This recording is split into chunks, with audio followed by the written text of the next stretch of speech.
Hello again, this is another Autie Thoughty, and we are in the car eating chips in the rain. Hello.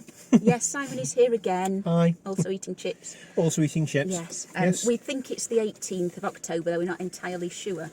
No, this is entirely based upon me going to collect my my meds. I think about a week ago and having to sign for it and thinking that I wrote the 10th because that was the date I thought it was. Yes. So we don't actually know. So if not, apologies. We don't have a way of checking right now without turning the phone off either. No, it's you're just going to have to go with it as it is, I'm afraid. Yes, I have my curry sauce. Yep, got fish and I chips. have my chips. Yep, chips. I have my D&B. Yep, I've got some very nice old-fashioned lemonade. It's very nice, actually, I have to say.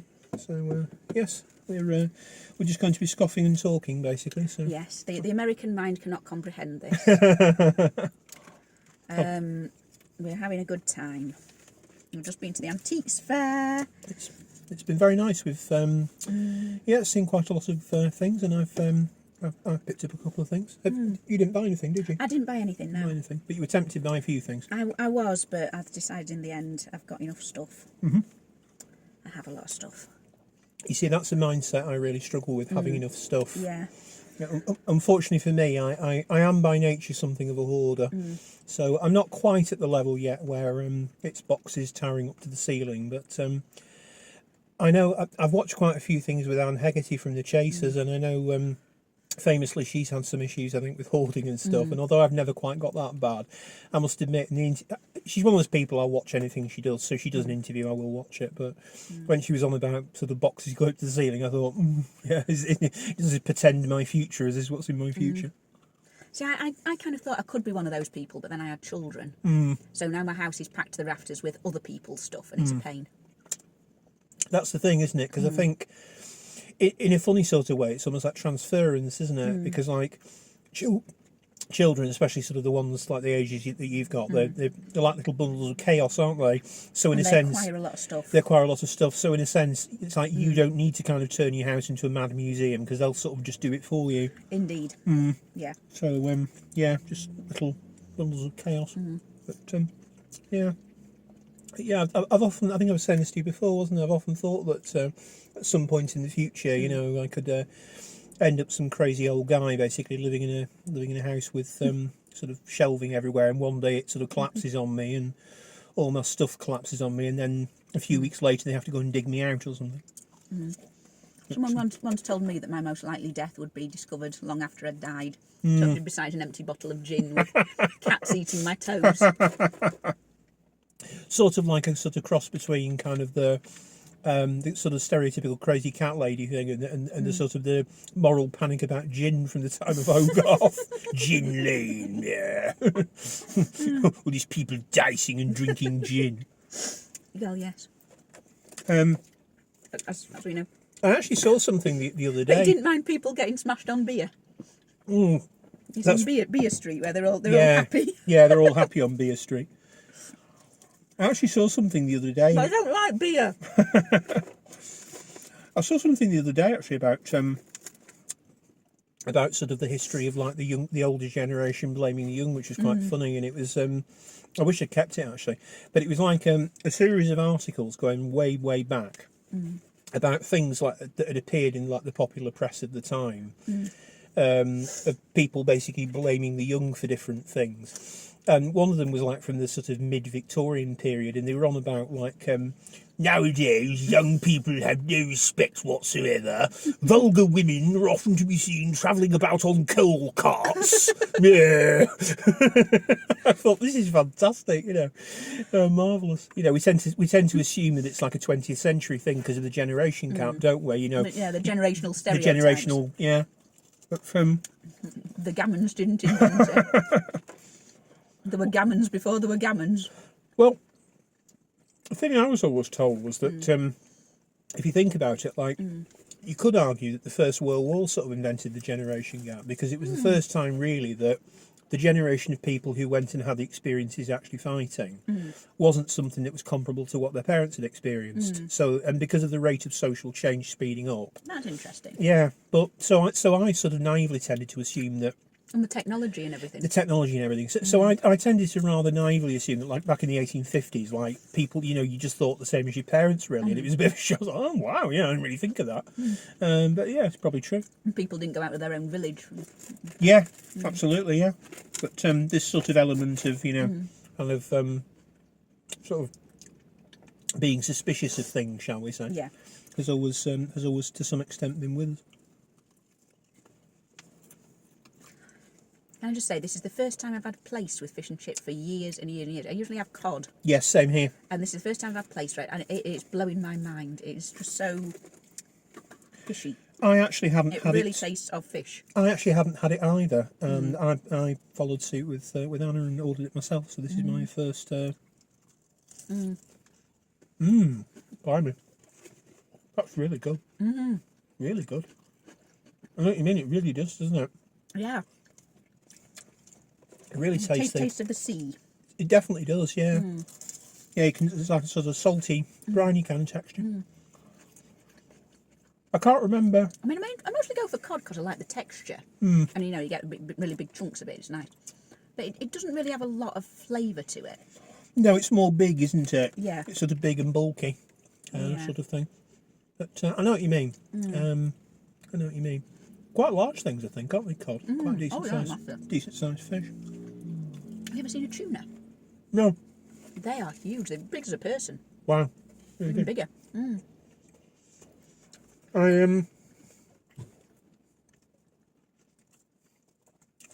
Excuse me, eating and talking at the same time. I actually came across a thing the other day. And it was on about bizarre ways that people have died. And one of them, believe it or not, was a number of people who die every year as a result of being impaled by a swordfish. Really? Yeah. And because obviously, as you'd imagine, it's even rarer than shark attacks.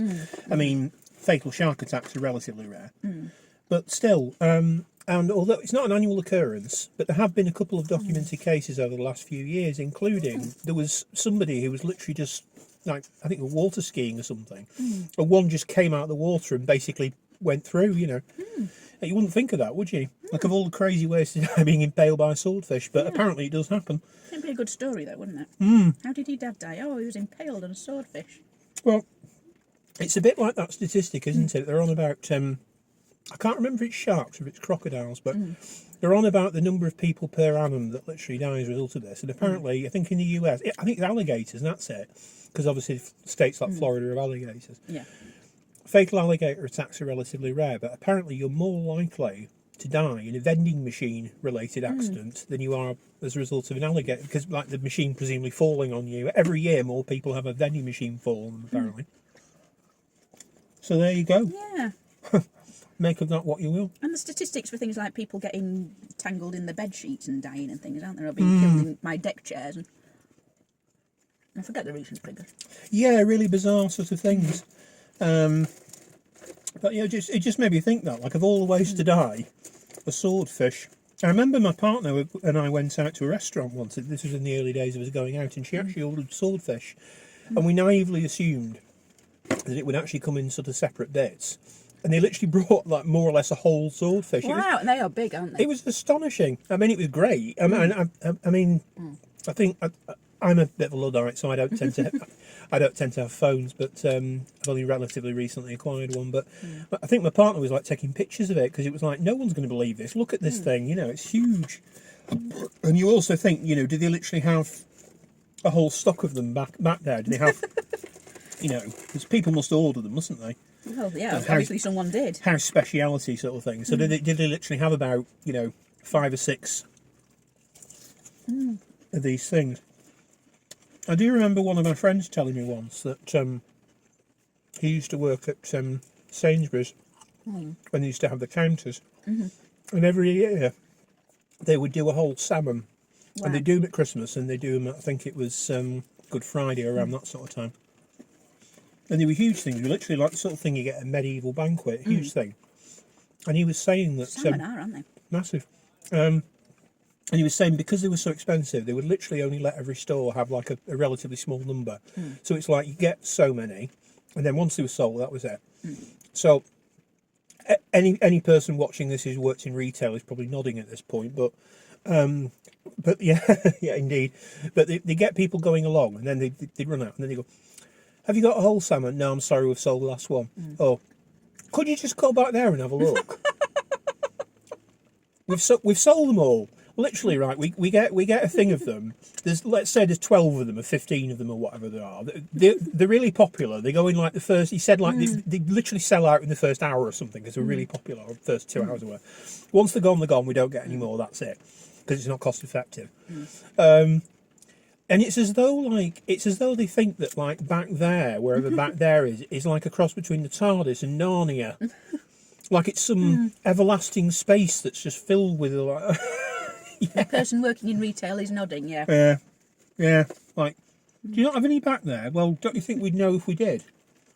Apparently, this isn't something I've done myself, but apparently, so some shop staff do actually wander back into the staff room and pretend they're having a little round when they're actually having a cup of tea. I can believe that. I can believe that. Yeah. I can definitely believe that. Well, my friend also said, I'm cribbing off him today, but I remember him saying to me once that he was helping out on the meat counter, and I don't know what time of the year it was, but this person wanted some pork chops, and they hadn't got any. And this person said, a butcher wouldn't run out of pork chops. And my friend sort of said to him, well, firstly, I'm not actually technically a butcher, because in order to be a qualified butcher, that actually means something. It means that you've gone on courses and you have to do actual You can't just go, "Ooh, I'm a butcher, I am." You have to actually be qualified. You know, you've got to be licensed, you know, and all this sort of thing, and all this. But as I pointed out also, I mean, that's a perfectly valid objection, but let's just look at the other side of it. What are we actually saying with that statement? Are we actually saying that, like, no butcher has ever run out of pork chops ever? Every butcher has an inexhaustible supply of pork chops. I think you're taking it a bit literally. I am. Inexhaustible. I was just thinking, it's almost like... I just had sort of images of like Jamie and the Magic Torch or something I used to watch when I was a kid. You know, there's some helter-skelter that butchers go down, and at the bottom there's this massive pile of pork chops. It's... yeah, I don't know. I don't know how I'd respond to that. A lot of people have this idea, don't they, that we get food from the shops. And of course, on an intellectual level, they know that it's grown on the farm and it's transported and everything. Yeah. But in the moment, they just think, well, food comes from the shop. Food shop. Yeah. Where food? Food in shop. Don't they? And they want it now. They want the dinner. It's almost like... They want me dinner. It's almost like they kind of think that it's almost like some sort of Star Trek type thing with replicators. There's like a machine somewhere that just churns this stuff out. You know, like it. Oh, you want another 5 cases of salmon or something? You press the button and out it comes. You know, breaks the law of thermodynamics or something.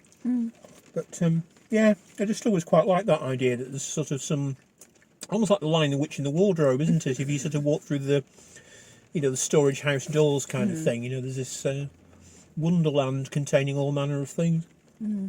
But there you are. How are you enjoying your... It's very nice. Don't know who managed to finish all these chips. That was crap.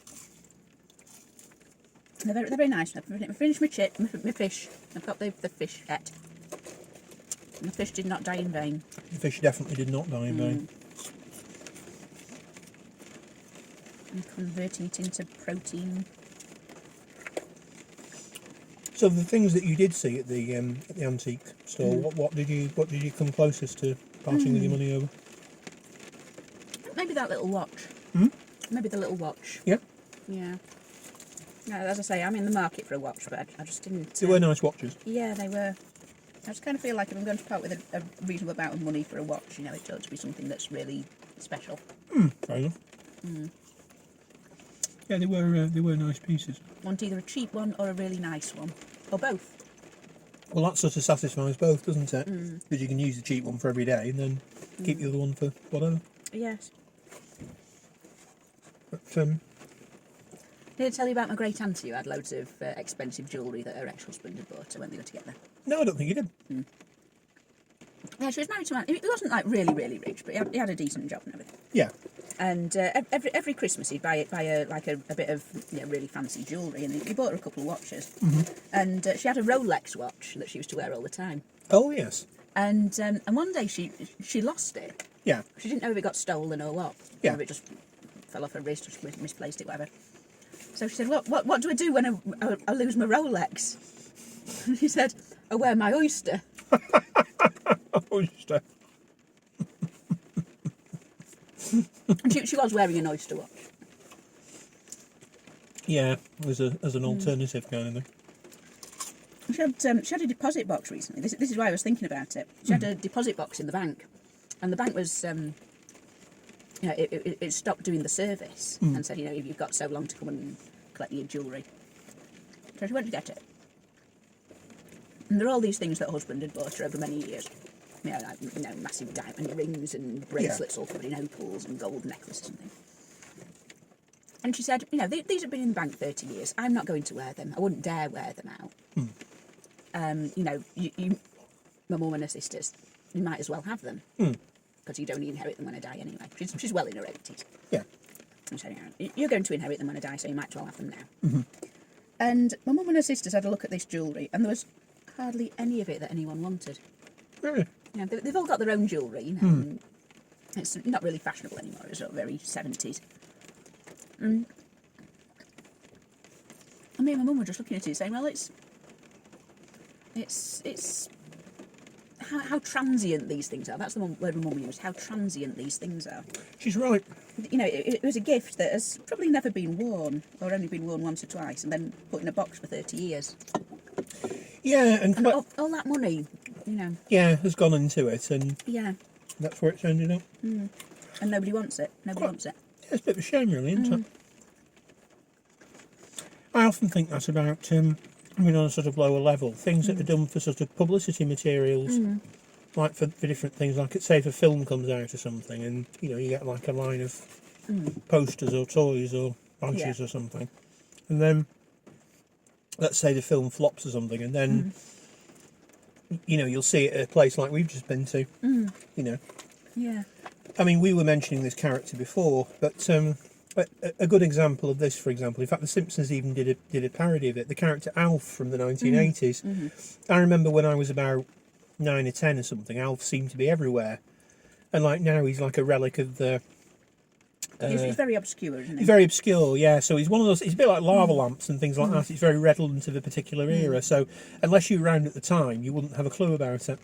I actually completely forgot he existed. Yeah, I'm not surprised. I don't know if I ever actually watched it. I don't think I ever watched it, actually. I was sort of aware of the merchandise and things when I was little, and I completely forgot all about him until one of these listicles came up on Facebook once. Things you'll remember if you were born in the 80s. And it's interesting how there are certain things that manage to reinvent themselves. I mean, if you think about something like the Teenage Mutant Ninja Turtles, yeah. I mean, they've had about 4 or 5 goes of the merry-go-round, haven't they? Yeah, and it sort of manages to stay relevant and appeal to a new set of kids. Or Power Rangers or something. Yeah. Or He-Man, for that matter. They've only, a couple of years ago, they did the Barbie movie, didn't they? But, yeah, my kids are both really like Thundercats. Right, okay. I was fed up with them watching Brain Rot all the time. And just clicking about on YouTube, so I thought I'm going to show them some proper cartoons. Yeah, from things that I really like. So Yeah. I got them, a DVD set of Thundercats, and they both really enjoy it. stuff with an actual sort of characters and plots and things. Yeah, but things that are kind of emotionally engaging. Yeah, it's strange. I mean, I remember when I was... And Dreamstone. Dreamstone, of course. I like it more than they do. But we're sort of a Dreamstone house at the moment. We all love Dreamstone. Well, one thing about special interests is that sort of when they kick in, they really kick in, don't they? Mm-hmm.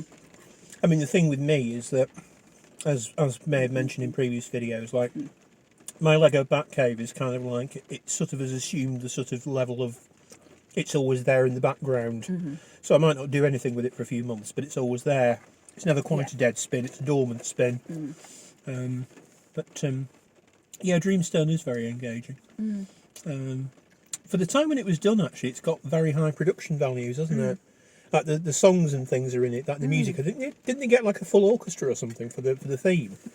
The London Philharmonic Orchestra. Yeah, so you know they you can say what you like, but they certainly didn't skimp on that, did they? Yeah. You know, I mean, I watch a lot of videos on YouTube to do with people saying, you know, do you remember this and do you remember that? And it's quite interesting when you sort of look at long-running series that you remember as a kid, and you sort of forget about. You may not be aware of this at the time, but the way that producers kind of cheat. So, for example, they'll reuse cells of people running or something, or Scooby-Doo or whatever. But it looks convincing when you're 5. Yeah, it looks convincing when you're 5, but but when someone else says, "Hey, look at this," yeah. But a classic example is I remember when I was a kid, like Ghostbusters were all the rage, and that's another franchise that keeps coming back. But I remember having a conversation with another friend about the real Ghostbusters cartoon that I used to watch, and my friend was sort of saying, "Oh, the early ones were the best." I was like, "What do you mean the early ones are the best?" You know, I didn't think it ran for that long. I thought they only did like 20 episodes or something. So I looked into it, deep dive, of course, and basically what sort of happened was they did the sort of the early bit of the cartoon, it seems, and then it was more sort of Slimer kind of friendly episodes where it was like Slimer was the star of the show, and then the others were kind of. And I remember those. Yeah, and I remember thinking, oh, okay, I didn't realise that. I just assumed that it was always of the format where the Ghostbusters were the show basically, and the Slimer was the sort of child substitute character, because they did this a lot, didn't they? Like a la Scrappy Doo kind of thing, the sort of plucky comic relief sidekick, or Orko and He-Man or something. But you kind of know what's happened there, don't you? You know, like there's some like cigar chomping guy in an office somewhere going, the kids absolutely love Slimer. Why don't you do another 20 episodes where Slimer's the star of the show, kind of thing.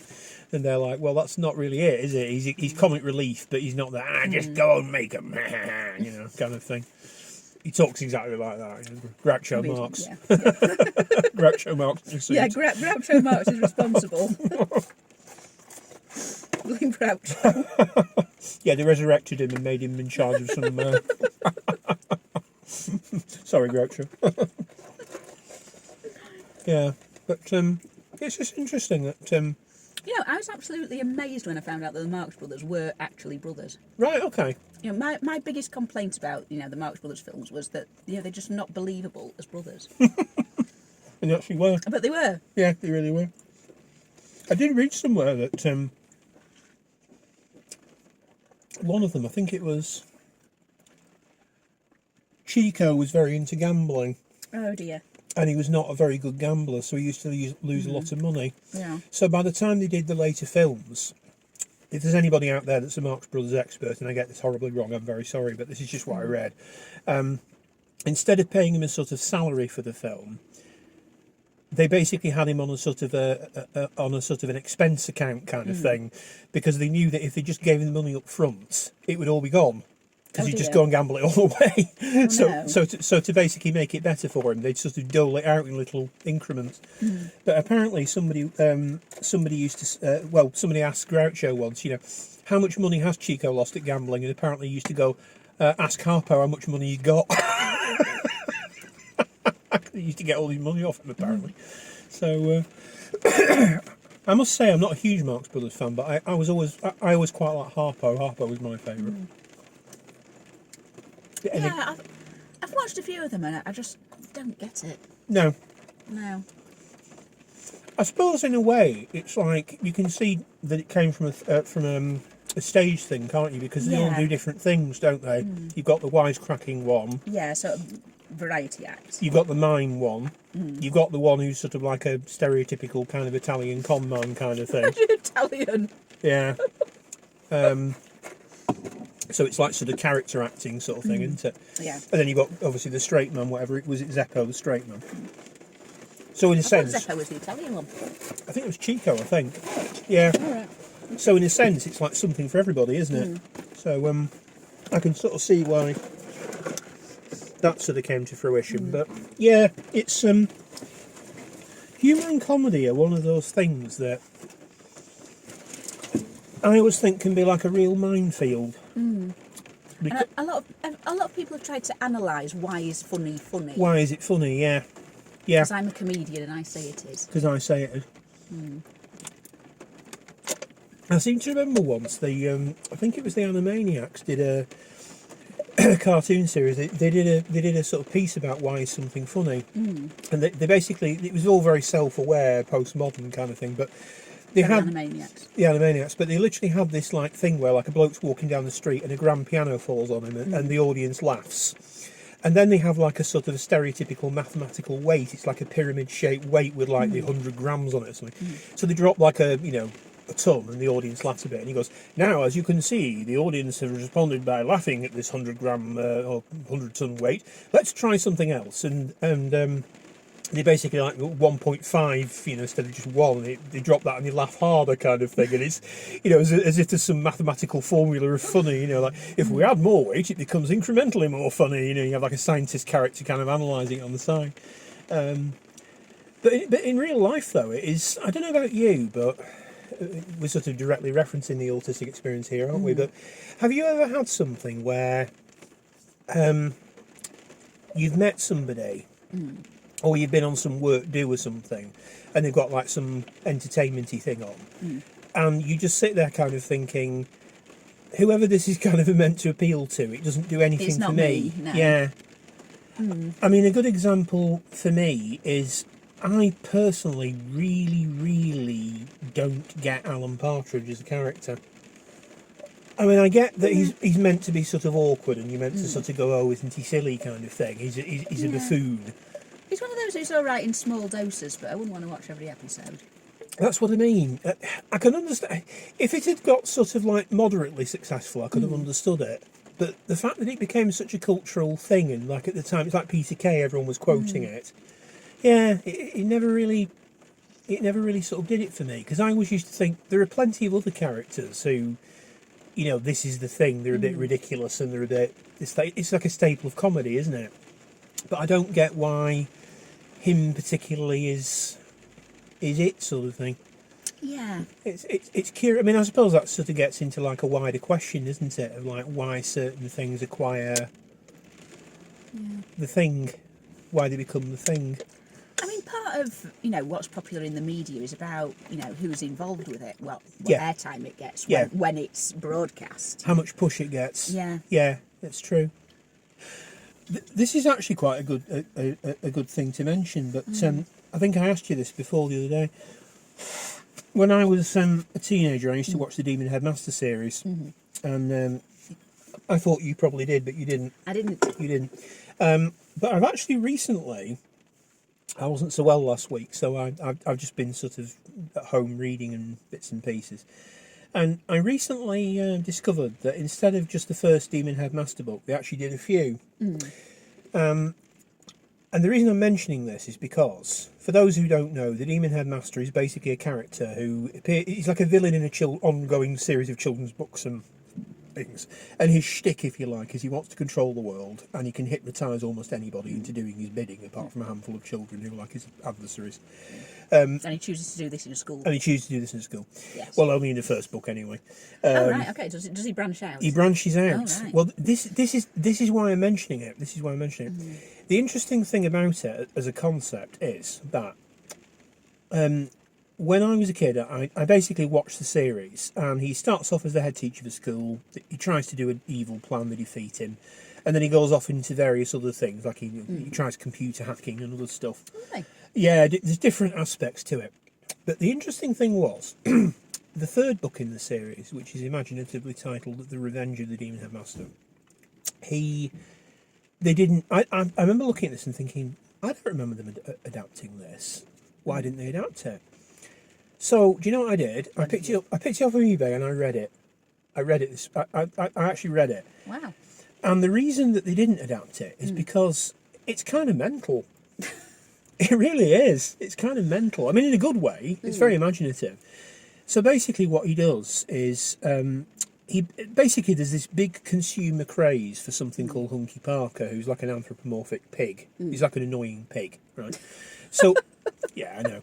So basically everybody who watches this video of this pig, it comes away going, "Oh, isn't he wonderful? Isn't he funny?" And everyone else is like, "Oh, he's bloody annoying," until they actually watch the video, and then and obviously it turns out there's something in the video that basically hypnotises people. Oh, like The Ring. Like The Ring, exactly.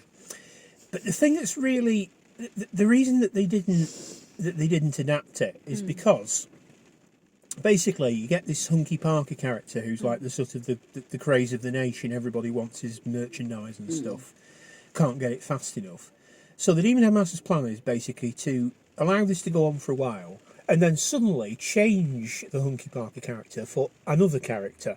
Right. But not produce merchandise for it. Okay. So whereas for Hunky Parker you can go and spend your money and you can buy this, buy that, for the new character you can't. So everybody goes completely mad. So there's riots and all the rest of it. And then T-shirts because they're all hypnotised.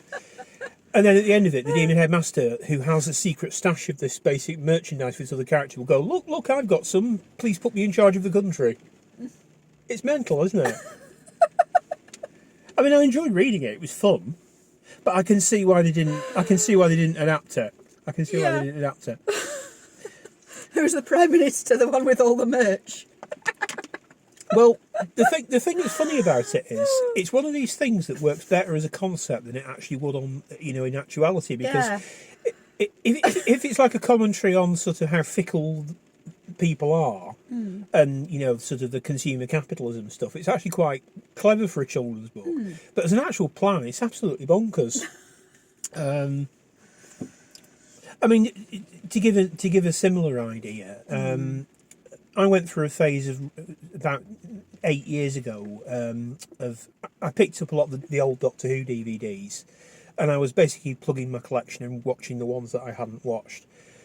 And there were several stories that they did where the Master basically is like his arch enemy during the sort of 1970s John Pertwee period, would basically ally himself with some evil alien race that want to take over the world. So he'd sort of do a plan, and it would be nearly successful. And then at the end of it, the Doctor would kind of go, "You do realise that once you've outlived your usefulness, they're just going to get rid of you, don't you?" And suddenly the Master would be like, "Oh shit, I hadn't thought of that. Yeah, good point. Yeah." And then he'd help him. Yeah. It's like plot expediency just completely takes over. Yeah. We're on the final episode now, lads. What are we going to do? Yeah, you can tell sometimes, can't you, as series come to the end, that the writers are running out of ideas. Yeah, and they need to churn something out for. Yeah, quick. Let's do it. There used to be a. I apologise in advance. This is going to make me sound horrendously nerdy, but there used to be a thing in comics that. Yeah, I know. Sorry. There used to be a thing in comics that used to say, nobody ever dies in comic books. No one ever stays dead in comic books, apart from, and there were 3 counterexamples that they would give. And of the three counterexamples that they gave, all but one of them has actually been brought back. Really? Yeah. Really? Yeah. The only one they didn't was Uncle Ben in Spider-Man, because if you know anything about Spider-Man, basically Uncle Ben is part of the creation myth. He becomes Spider-Man because of... So you couldn't really bring back Uncle Ben. But he lives on in packages of rice. Exactly. Yes. With his grinning... Yeah, absolutely. Yeah, I do wonder sometimes. I mean, there is a stereotypical thing, isn't there, that like Hollywood and writers and something are full of autistic people or something. But like say in the same way that professions like the IT profession are or something. But I do wonder sometimes whether, like, if I were in that position, for example, and somebody gave me like a story to script or something, I could imagine myself getting very involved with it and very tied down into it. But then when the sort of time came to kind of wrap it up and sort of end, I could imagine me having done lots of intricate bits and pieces, and then when they go, "Oh, hang on a minute," and like, I completely hadn't thought of that, sorry. Yeah, I've made a rule for myself. I never actually sit down to start writing a story unless I've got a fair idea how it's going to end. Right. And that's sensible. Yeah, that is sensible. Because I did actually start writing a novel once, and I got halfway through it, and I thought, what is going to happen? Yeah. I didn't know. Yeah. And I was stuck. Because the idea, and I didn't come up with an ending for it. Because the ideas are sort of there to get it launched, but not enough to. Yeah, I got all these lovely characters and everything, and I had scenes I wanted to put in it and things, and then I thought, well, but what actually happens to them? Famously, when Stephen King was writing The Stand, which is like one of his big epic post-apocalyptic kind of books, halfway through the story, there's an explosion, I think, if I remember rightly, basically, which kills off a bunch of the main characters. Oh. And the reason he did it, he said, I think years later, was because he'd created that many characters, he just couldn't see a way to give them all an ending. So he had to sacrifice a couple of them in order to make room for the others, because otherwise it would have just... Yeah, just gone out fast. Yeah, gone out forever, and there's something in that, isn't there? Okay, what happens to so and so? Yeah. Oh, it got blew up. Yeah. Yeah, they sort of drop the building on them, kind of thing. Mm-hmm. Have you ever done a creative project where you've kind of almost lost control of it entirely, and it's just sort of gone off into? I used to when I was younger, but as I say, I focus now. I focus on what I'm actually going to do. I get a good idea of what I'm making, and then I write it. Have you ever? I don't know if you've ever seen any of them, but have you ever seen any films by Federico Fellini? No, not that I'm aware of. The reason I'm asking is because there's a famous film he did called 8½, and it's one of these films that, like, I've heard of it. Yeah, you've heard of it. It's in a Steptoe and Son Yeah, episode. that's right. Yeah, I think it gets referenced. Yeah, the title. They go and see 8½. But the reason I mention it is because I've only ever seen it once myself, but it was a film that... I didn't even realise it was a real film. Yeah. It was just for the... No. It is actually a real film. Really? Well, Yeah. there we go. And it's basically about this guy who's a film director who's trying to make a film, obviously. And as he sort of goes along, kind of trying to make it, the project gets more and more out of hand. Like he's having to deal with like diva-ish actors and actresses, and he's having and scripts that aren't ready on time, and props that don't work, and he's also got a lot of angst to do with his own early life and things like that, and it sort of devolves into this kind of like surreal kind of carousel by the end, where, and I mean, when I watched it, I didn't realise about autism or anything, or ADHD or whatever, but I'll bet a lot of people who've sort of watched that film, who've been diagnosed, who are into this sort of stuff, could probably go, yeah, that's exactly what it's like. Like we were saying about the hoarding thing, it just kind of gets out of hand, sort of thing. The problem isn't not having ideas; the problem is having too many ideas and not being able to shepherd them into something that works. I do sometimes find, though, as a start writing the story that I have planned meticulously, more things happen in the middle than I actually intended. Yes, yeah, the development. Or things take a lot longer to actually describe, and I end up having to write, split chapters up. Yeah. Because I didn't realise that so much was going to happen during that conversation or anything. Yeah, it sort of devolves into something else. Yeah. Yeah, that sort of makes sense. I mean, it's not sort of so much a kind of creative thing, but I do remember reading somewhere about the guy who formed Mensa, and apparently he was sort of, I think at the time when he sort of like had the idea for forming a club of people who had high IQs and things, he thought, oh, this will be great. We can get all these clever people together in a room, and between us we could come up with all these ideas, and we could solve the economy, and we could do this and we could do this, and it'd be fantastic. And apparently, like, after about a month or so of having the meetings, he wrote in his diary something like, all they want to do is sit there and read the paper and do crosswords. Like, getting him to do any actual work is impossible, he's just not interested. Because he was like confusing ability with motivation, wasn't he? Like, sort of, Why do people join Mensa? that is a very good What does Mensa actually do? It's literally just a club for high IQ people. Really? Yeah, you've got in the top 2%. I looked into it. Yeah. You looked into it? Yeah, I was half tempted to try the exam, but then I thought if if it turns out it's horrendously low, I'm going to be really disappointed. So I kept away. But it's just like, I think it's just like a social club basically for people who do well on IQ tests, I think. I assume. So I've took a few IQ tests and I scored consistently about 150. Bloody hell. Yeah. That's good. It's never done me any good at all. No. It's never been of any use to me whatsoever. Well, funnily enough, when I remember doing the Testination thing, and I think I came out as about 130 or something. And yeah, same. It's never... Never got me a job. No. Never had to pass an IQ test to get a job. No. Never had to work out which way round this square is. No. Well, it's interesting, actually, because I remember... I was seeing this lady, counsellor person, not so long ago, and I was explaining about the fact that one of my ambitions is I'd like to write a book one day about being a late diagnosed person, and I said the problem is, I said that I've got all these potential ideas, and it's like whichever one I choose. Whichever path that I choose to sort of write it, it's as though there's lots of other potential things that I haven't done. So in a sense, have I betrayed these other paths by not choosing one? And it starts to feel a bit personal. It's like the journey through life, isn't it? Yeah, which didn't you choose? And I was sort of saying to her that, ironically, somebody who was less imaginative than me, but more practical than me, would have written the book by now. Yes. And it probably would be a lot better than anything I'd come up with. They're sitting pondering it. Yeah, well, I'm sort of sitting there kind of going, well, I could do this, or I could do this, or I could do this. So, so beyond a certain point, you do start to wonder whether it's actually counterproductive, don't you? Sort of thing. I mean, I'm fascinated by Bobby Fischer, the chess player. I'm not a good chess player. I really love playing drafts, but I'm a rubbish chess player. But like, if you read anything about him, like once he became kind of world chess champion, that was it.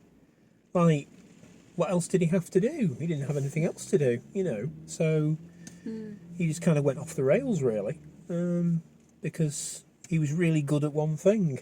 Yeah. And yes, he could have turned his intelligence towards other things, no doubt, but it wasn't how he was kind of wired, and he didn't have to work because of the, he earned good money from the tournaments and stuff. So yeah, you start to wonder beyond a certain point whether it's what it's cracked up to be, really, don't you? Yeah. I don't know. Yeah, it's like people who kind of peak early in life, like child stars and things. Yeah. Quite often become alcoholics and become manic depressives or whatever later on because they've just got nothing else to achieve. Yeah, I mean it's almost like, I don't know if, probably everybody who writes has sort of had this kind of scenario, but I've often thought, like, for example, if I were a published author, I think the best situation to be in was you do a couple of books and they're all moderately successful. Successful enough so your publisher can kind of go, that's great, it's earned this much money, when's the next one? Yeah. And you can do about 4 or 5 books and it's fine.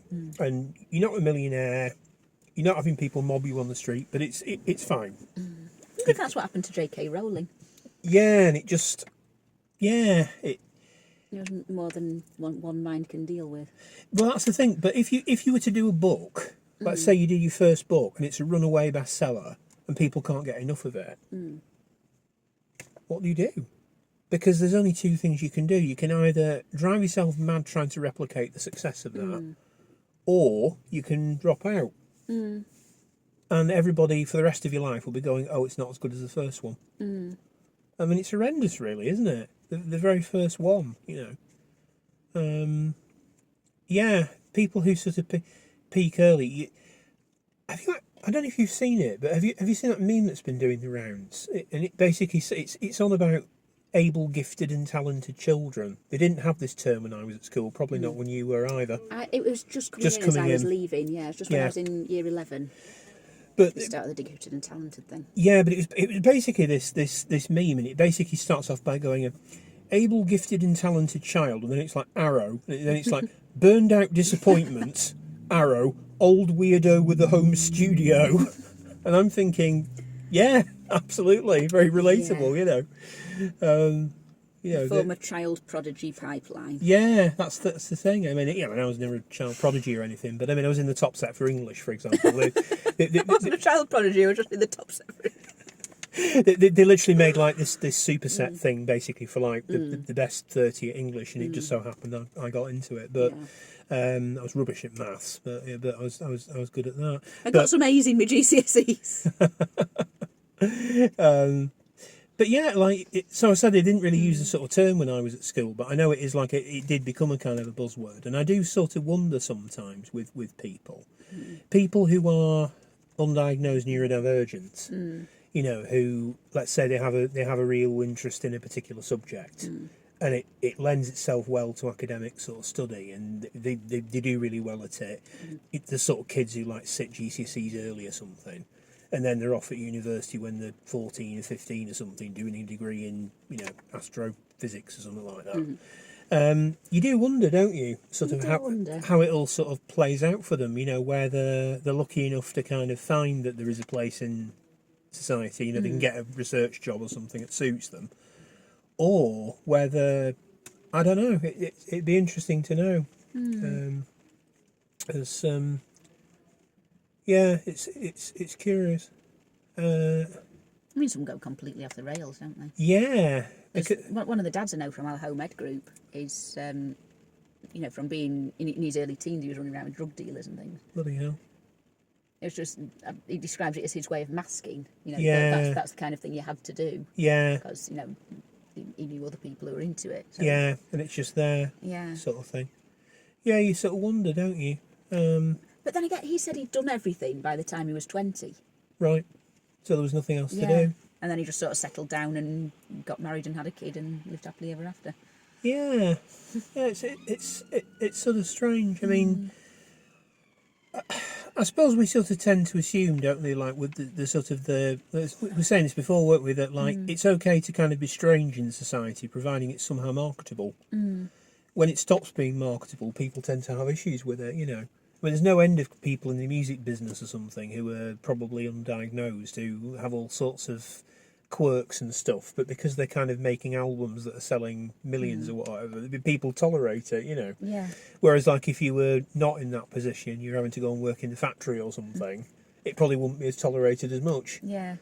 There's an element of, don't you know who I am? Yeah, there is an element of that. You know, and sort of, it's almost like kind of society has like little slots on the side, and it's like, oh, you know, if you're strange in a marketable kind of way, you can come here, but if you're not, then, you know, there isn't really sort of a thing for you. In a way that people want to hear about. Yeah. Funnily enough, I used to be a journalist, and did you? Yeah, for 13 years. And interestingly enough, I mean, I'm too young to have known this really, but local newspapers in the past used to be a bit of a haven for eccentric characters back in the day, and really most of this had gone by the time I joined the industry. But you typically get like some sort of leathery old guy who was like chain smoking, and he'd have like 10 pints at lunchtime or something, but he had great contacts, and he could always get like, you know, the goss on what was going on with the councils or whatever. But there was also sort of interesting people, because they'd often done stuff, like they'd travelled places and met people, and, you know, they were interesting, they had like stories to tell and things. I think maybe outside of actual show business, I think perhaps like journalism is probably like, maybe teaching as well, certain universities and colleges and things were probably one of the last sort of bastions where sort of strange people kind of thing could happily you know, have a career sort of thing. I don't know, it's maybe it's romanticised in the past, but I do think there's an element to it of interesting things. I mean, I think everybody probably had at least one teacher at school, didn't they, who they really knew the subject, and they actually really cared about the kids learning and stuff, but they weren't necessarily the best teacher. They were a bit sort of disorganised and chaotic or whatever, but they obviously knew a lot about it and were very passionate. And in a way, you sort of imagine that maybe back in the past that was more of a thing. You know, you wouldn't just have one person like that, you'd have a few people who were like that. And then, I don't know. And then society kind of went, no, we have to produce more results, so these people can go away. We want people to be able to I've known a few people who've tried to get into teaching and just say, the pressure to hit the targets and everything is so great that they've packed it in. Yeah, I'm not surprised. And league tables have a lot to answer for. Both my parents are retired teachers, so I know a little bit more than most people do about it. And I think the other thing about it, which I think is really quite sort of sad, is that I sort of think about kids in sort of a school environment or something, ones that kind of are maybe undiagnosed and struggle. And if they're sort of academically minded, and they're the ones that are likely to go off and produce, 10, 15 A stars, or is it grade 9s or whatever the modern day thing is, whatever it is these days, are they more tempted to put sort of effort into them sort of thing, whereas if they're not like that, they'll kind of just leave them to it. I don't know, because of the league table sort of demands. I mean, in a sense, it's a bit like, it's a similar sort of principle to like it was saying before, like if something is going towards the result that you want to achieve, then it kind of doesn't matter a bit if it's a bit awkward to deal with or whatever. You'll kind of tolerate it, whereas if it isn't, you just kind of right out you go kind of thing. The sort of market model boils down to that, doesn't it? It's about producing certain things at certain times and all this. I don't know. Funnily enough, going back to the Demon Headmaster, I believe that the lady who wrote it, Gillian Cross, I think she's called, actually intended the original book as a sort of critique of education. Really? Yeah, because like the whole thing with the headmaster is he sort of hypnotises the kids to kind of learn stuff by rote, because rote learning was a thing at the time, and it was like saying that, rote learning might be okay for some people, but it's not okay for everybody. It's like a one size. It's not actually teaching people to think. It's not teaching people to think, and it's all right if you want people to be able to recite, the Battle of Waterloo happened in 1815 or something. But what do they actually know about the Battle of Waterloo? Nothing, apart from it happened in 1815.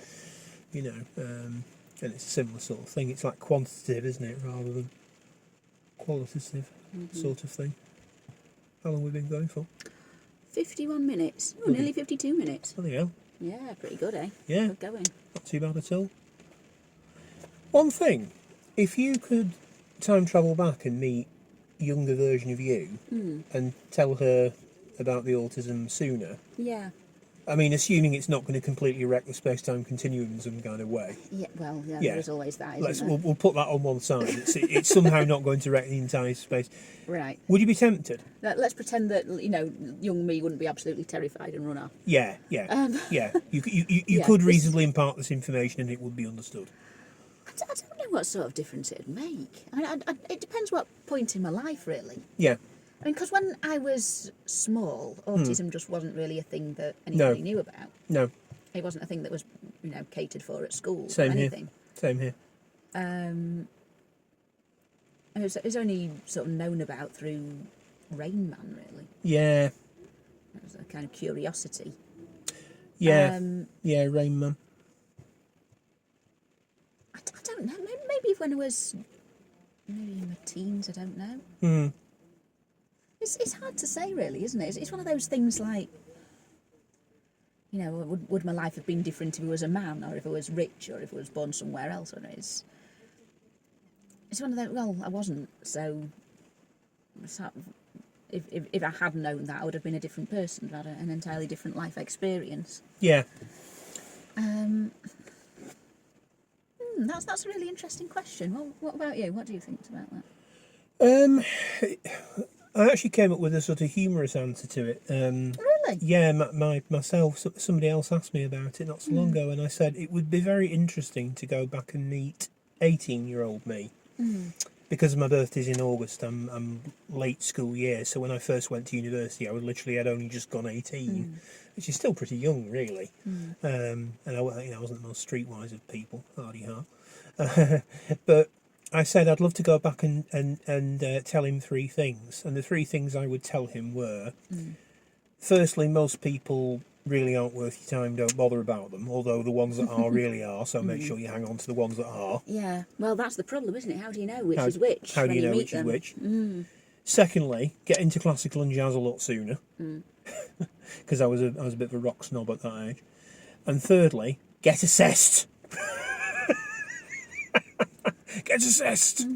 But in all seriousness, though, no, I'm not sure it necessarily would have done anything. The thing about you and I actually is that we're probably, because I'm only a bit older than you, we're probably like the last sort of generation really that sort of passed through the secondary school system where there wasn't really any sort of awareness really of autism at all, unless you were very obviously.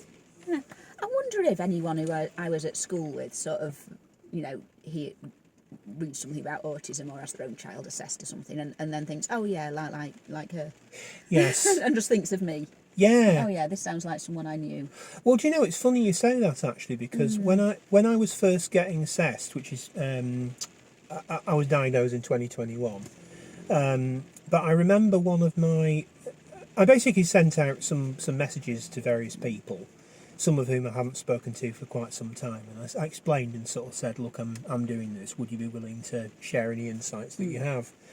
And I remember this girl, she was very nice, who was in my school year, and I remember her sending me a couple of voicemail messages, and she said, one thing that you used to do was, if people mispronounced your name, you would say it and spell it out. It is this, blah, blah, blah, blah, blah.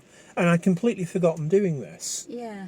And it was like, just having it wrong, it was like a wound. It was like deeply wounding. Like in the sense of, like you've put this the wrong way round, I can't cope, do it like that. See, I found it interesting reading, the report from what my mum had said to the assessors as well. Yeah. As there were things in there that I had not thought were in any way unusual. Can you give an example? Well, she used to talk about this game that I played when I was about 3-4ish, called Looking Bus. Oh, yeah. And I'd imagined that all my teddies were on a bus, and I'd sit them on the sofa, I'd just line them all up in a row, and I'd sit on one end of the sofa.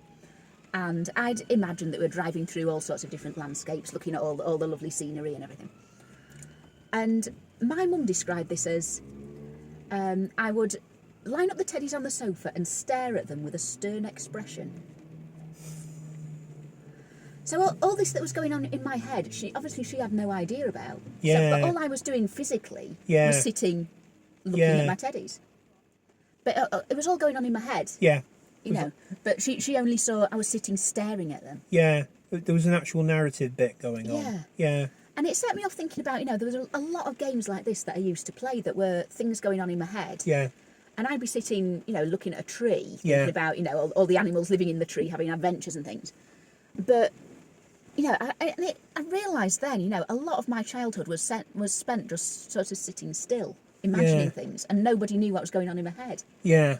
And maybe that's why they thought it was a bit weird. Yeah, I see what you're saying. Yeah, I mean, I can sort of relate to that, really. I mean, some of the stuff I used to do was I used to sort of, I'd spend hours building stuff out of Lego, like weaponry and things. And I'd sort of go on missions and things, but it was kind of like me going around the house, kind of imagining. Yeah. But I wasn't bothered about having other people around. Yeah. I just did my own thing, or I did the lining up thing. I'd line up with Transformers or something, or like action figures and stuff, and have them in rows and do stuff with it. And and until somebody sort of is on the outside looking in, you don't really think about it, do you? So much. My mum said as well that I only very rarely had school friends around to play. Right. And I sat and had to think of it, and I thought, was it only very rarely? Yeah. Because I felt to me like they came round quite a lot. Yeah. But obviously she thought it was very rarely. And maybe the sort of the sort of effort required to kind of mask and have them round. And then maybe there was a sort of decompression period afterwards. Yeah, it made it feel like it was going on a long time. Made it feel like it was going on for a lot longer than it was, yeah. I know on the occasion, I mean, I didn't have a birthday party after the age of about 10 because I didn't want one. But I remember on the occasion, like at primary school, you get invited to people's parties and stuff, don't you? It didn't happen at secondary school, which was fine. But at primary, I wouldn't say I necessarily enjoyed them. I think I found it... I mean, I went along and it was fine, but I think there was always an anxiety there. What should I do? What should I you know. I mean, I remember going to the birthday party of this quite popular kid when I was about 9, and he was very into football, and we all got given this little party bag thing, and you had like a little badge inside of it, and like the one I got was like Sheffield Wednesday, and it had like a little owl on it, and I remember thinking, oh, that's quite cool, but I'm not into football. It was just a bit straight, you know what I mean? Like looking at it from that point of view, I remember thinking, oh, okay, I've got a badge with a Sheffield Wednesday owl on it. Okay, great, thanks. Should have kept it. Might be worth something now. But yeah, it was strange. Like there was almost like a kind of subconscious thing of it being somehow performative. Yeah. That you're supposed to act a certain part and do a certain thing. And quite often the child who'd invited me was someone who I didn't even really talk to. Yeah, wasn't necessarily. I wasn't invited because I was their friend. I was invited because everyone was getting invited. Everybody's getting invited. Yeah. Yeah. It's. I remember one of my. This is just an aside. One of my other friends telling me that you might be ever so slightly young for this, but you know. In the 80s, it was a thing to have McDonald's birthday parties. Yeah. I don't know whether it was still a thing when you were... I remember McDonald's birthday parties. McDonald's birthday parties. I remember one of my friends told me this story that basically one of the popular kids was having his birthday party. And it wasn't McDonald's, it was some other fast foodie type place. Yeah. And for some reason he'd fallen out with him, so he didn't get the invite. And on Monday, only he turned up and one other lad, because everybody had got food poisoning.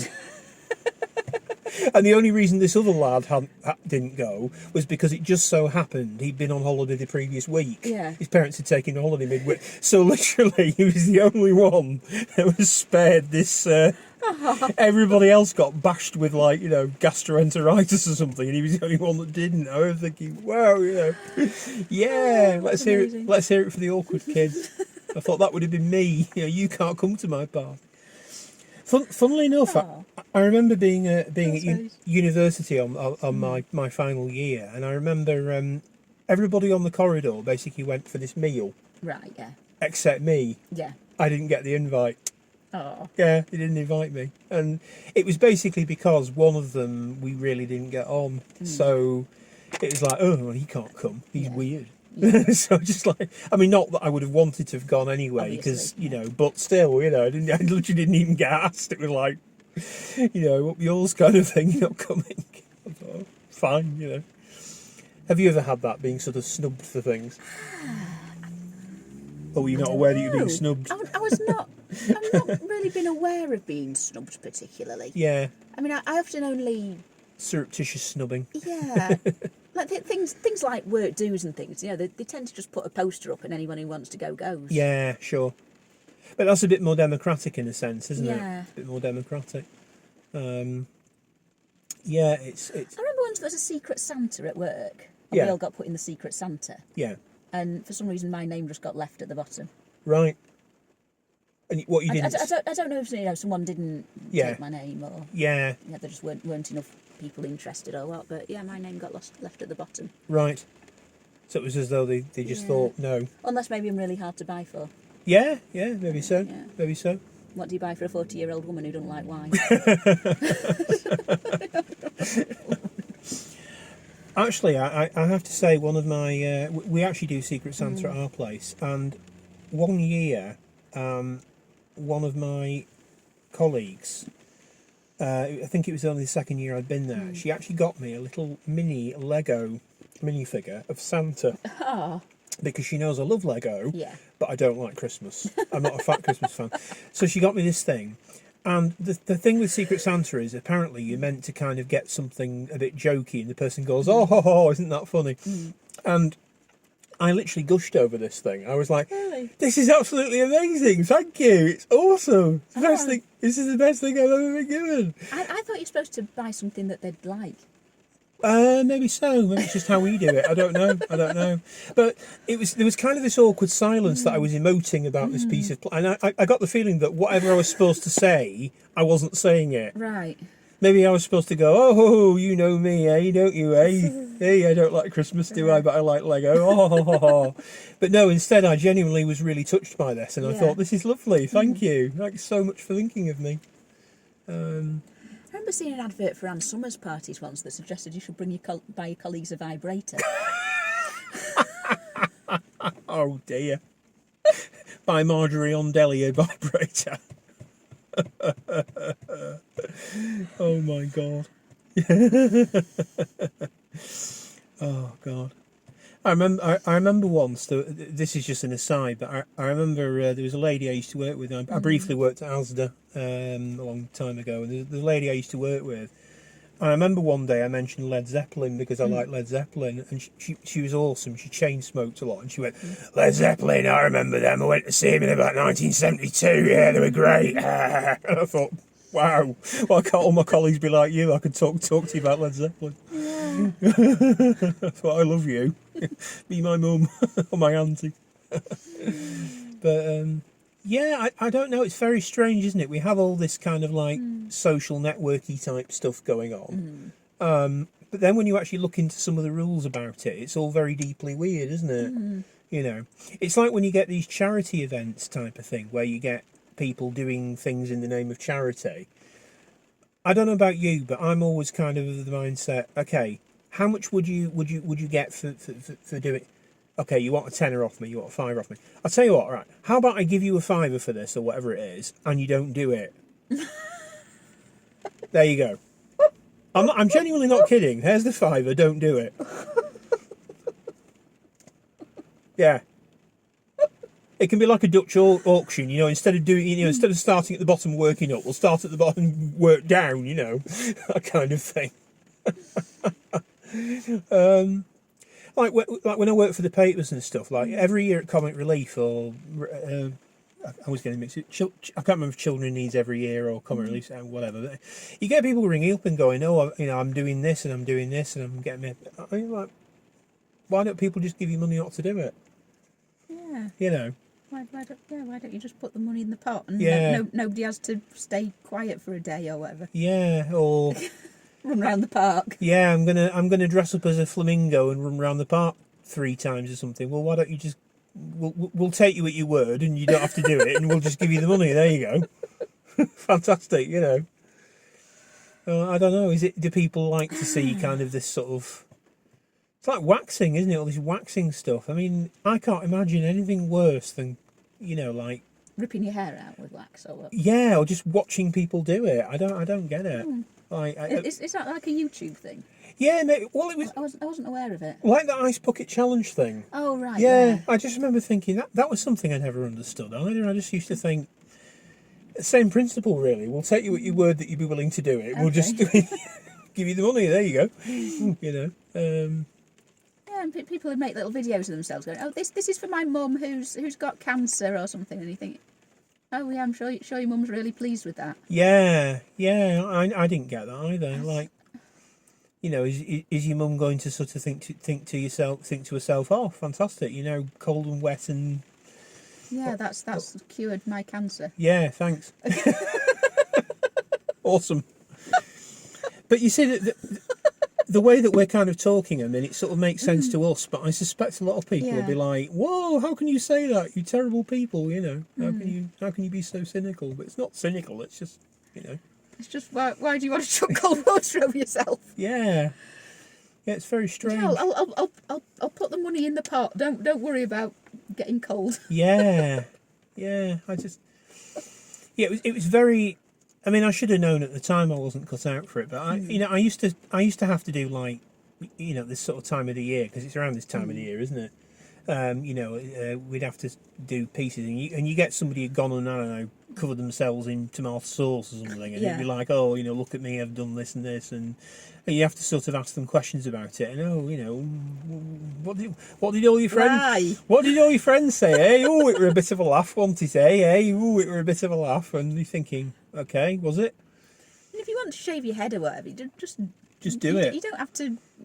Yeah. Give any money to anybody, do you? Yeah, just go and do it. Yeah. Want to jump in a bath of baked beans, you know? Yeah, why don't you Have just fun. just go and do it? Why does everybody else have to get involved in your you stuff? don't have to have fun for money. You Yeah. know, you can give money to charity, and you can do your staying silent for a day or whatever, you know, and you don't have to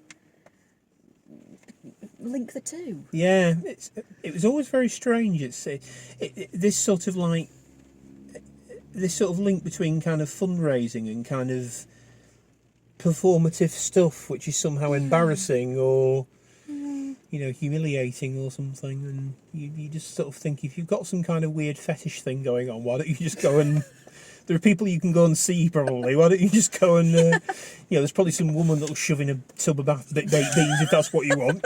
Just go Whip your ass. Yes, well, telling you how naughty you are, and just go and do that. Get in the bean. Get in the beans. I don't know. Yeah, but it's very strange. Someone somewhere has that fetish. Well, there is that theory, isn't there, that like if you can, dirty boy, if you can think of it, you can get in the beans.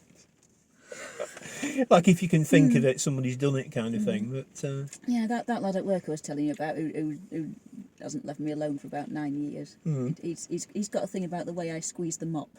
The way you squeeze them up? Yes. Oh. When I'm mopping the floor, Yeah. at the end of the day, he sort of comes down and says, "Oh, I'm just checking round the tills. What are you doing round the tills? You know, I'm just squeezing me mop." Ooh. Blimey. It's almost a Kenneth Williams moment. Oh. It's a bit, isn't it? You're matron. I'm squeezing the mop. God. Yeah, he always has to come down and have a good look at me squeezing the mop. He's quite into that kind of thing. Yeah. He says, the sort of movement of the is suggestive, but then it's like, what have you been wanking on? The mop handle. God. Yeah. It's like that theory, isn't it? That like if you can, if you sort of think of any kind of program or something, somebody somewhere's made a porn version of it. There's a rule, isn't there, law in the internet or something? But you just think about like certain programs and think, my God, really? Somebody would make a version of that? Oh, ridiculous, I mean, I didn't even know until I think I was well into university that that there were these like people who like to dress up as cartoon characters and that sort of thing, and there's like clubs for them, places where they sort of go and. That's what they're sort of into. I mean, my standard sort of thing tends to be, fine, you do you kind of thing. But I mean, the archetypal fanfic is like porn. Isn't it? Absolutely. I mean, a lot of people who don't know a lot about fanfic sort of assume it's all a load of porn. Yeah, that's true. Actually, that's true. And it'd be interesting, actually, if anyone's ever done any research, if you think about like something like Harry Potter or something, which is going to have millions of fanfic pieces, what percentage of them are actual, genuine and sincere attempts to kind of craft a story based on the characters, and what percentage of it is just various characters getting it on or something, I just find it boring. Fanfic. No. Sorry, couldn't resist. No, the smut fix. Yeah. I mean, I start reading some of them sometimes. Right, so there's sometimes a page of preamble setting the scene, and then on the next page, the next chapter, and it just goes on, and nothing happens. And they had sex. Okay, we understand, but then what did they do? And that's just it. That's just it. The characters just sort of have sex in different places. Yeah, there's not sort of a lot to it. Yeah, it's boring.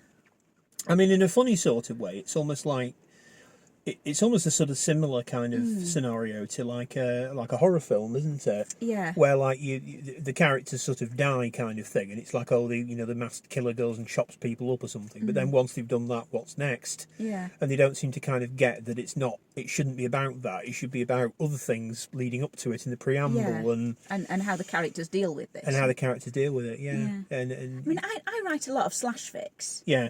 But I like them to have a plot and some romance, and then if the characters do have sex at some point, it's sort of towards the end, and it don't take over the story. It's but there is there is just a lot of... I don't know if it's people kind of experimenting or if, it gets readers. Yeah. Maybe it's just because it gets readers. Yeah, maybe it does. And maybe also that there's something kind of simplified in a way about sort of taking a pre-established character set and you can take sort of 3 or 4 people kind of thing from it and you can do something with it. And it's like there's an element of wish fulfillment as well. Yeah, there's a bit of that, yeah. The people sort of... I don't know, it's strange. I mean, I've sort of... my partner's like an avid soap opera kind of watcher.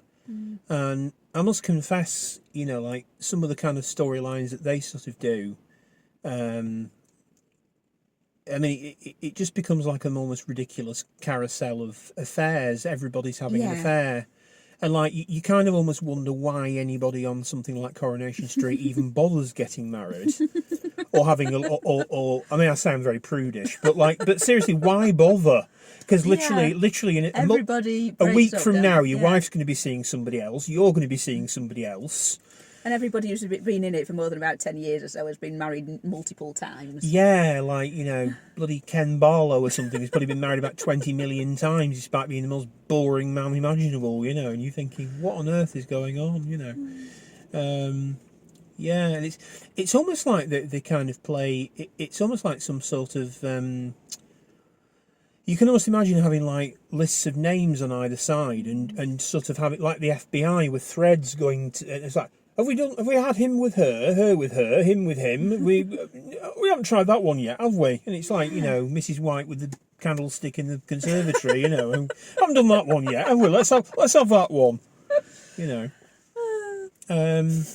I mean, even programmes I like aren't immune from this. I remember when I was watching one of the Tom Baker Doctor Who's. The companion basically decides that she's going to stay on this planet and get married to this character, which sounds fine, doesn't it? It would be fine if the characters had actually interacted and if they'd actually developed a rapport and if there was actually some spark between them. They've barely interacted in the entire story. She barely speaks more than half a dozen lines to him, and then suddenly it's, oh, by the way, I've decided I'm getting married. Bye. And you're thinking, what? That's ridiculous. Like, you've talked more to her than you have to him. Why don't you get married to her? It's just daft.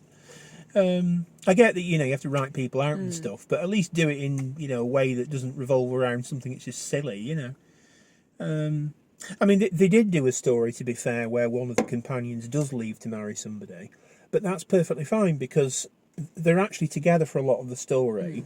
The actor and actress actually genuinely have a rapport. It's really well written. And the bit at the end where they actually say they're going to credible. They would it's credible. In love, And at the end where they say they're going to get engaged, it's actually really lovely. It's actually really nice. And you think, yeah, okay, fair enough. I totally buy that. Joe wants to get married to Professor Cliff. Okay, fine, no problem. But some of the others, I was thinking, what? Not even talk to him. Why the hell is she marrying him? This is ridiculous. Is it just because she wants to, stay on Gallifrey or something and, he's a way of doing it or something? What's going on? Yeah, it's for the immigration. Yeah, there you are, you see. Yes. Get an intergalactic version of Nigel Farage there with a air rifle sinking the dinghies or whatever. Yeah. But I think it would be nice to think that, that sort of fanfics and something weren't kind of riddled with this sort of stuff. But I imagine you must see this a lot. Yeah. I think there's a certain subset of people who enjoy writing it and enjoy reading it. Yeah. Fair enough. And as I say, it does seem to get a lot of airtime. But there are plenty of fanfic writers who do write, serious literature. Yeah. I don't know, maybe it's a way of experimenting with the characters as well, to try and imagine what they would do in that situation. Yeah. Especially if it's a programme that's not sexual in any way.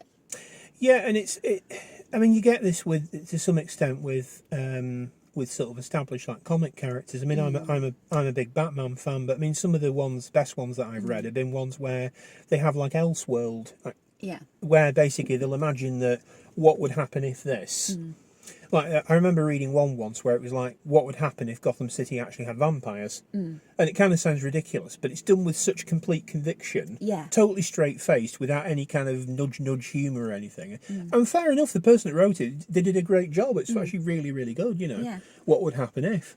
But if it's sort of just that they kind of fancy the scenario, but they don't know what they're going to do with it. Yeah. You know. It's almost a bit like, isn't it, where you get a character introduced in something, and I think sometimes nowadays maybe characters who are neurodivergent might come into this a bit. I don't know, where it's a bit like where you risk having the sort of token X character, you know. Oh, I'm bisexual. I am. I'm pansexual. I am, or you know, or. I've got ADHD. I have. But it's not necessarily serving well people who actually are, because it's like you just introduce it as like a conversation thing, and you might do half an episode about it, but then you kind of move on, and it feels a bit cheap and a bit flat. You know, it's a token gesture. A token gesture, yeah, and I mean it's almost like going back to the sort of 1970s, isn't it, where sort of gay humour was basically sort of club comedians kind of doing jokes about, you know, effeminate men or something, and this was, you know, like in and of itself considered humorous kind of thing. And you think, can we not just, you know, sort of move on or whatever? Or like you were saying with Rising Damp, you know, with the, you know, you have like a sort of, you know, like characters talking about race, for example. I mean, that was good because it was sort of showing bigotry and prejudice and things, but like Alf Garnett was trying to do. But to sort of play that straight and just have somebody kind of going, ah ha ha ha, hey, aren't they all funny, hey, don't they have funny ways, you know, and it just kind of dies a death, really. How long have we been going for now? 1 minute 21, 20, 21, 22 seconds. Bloody hell. We're doing pretty well, aren't we? We're doing all right. Should we give it a? Should we have a break? Yeah. Should we go home? Yeah. Yeah. Let's do that. Let's do that. Yeah. We're going to have a break. Bye. Maybe do some more later. I don't know. Maybe we'll see how we feel. We'll see how we feel. See how we feel. Yeah.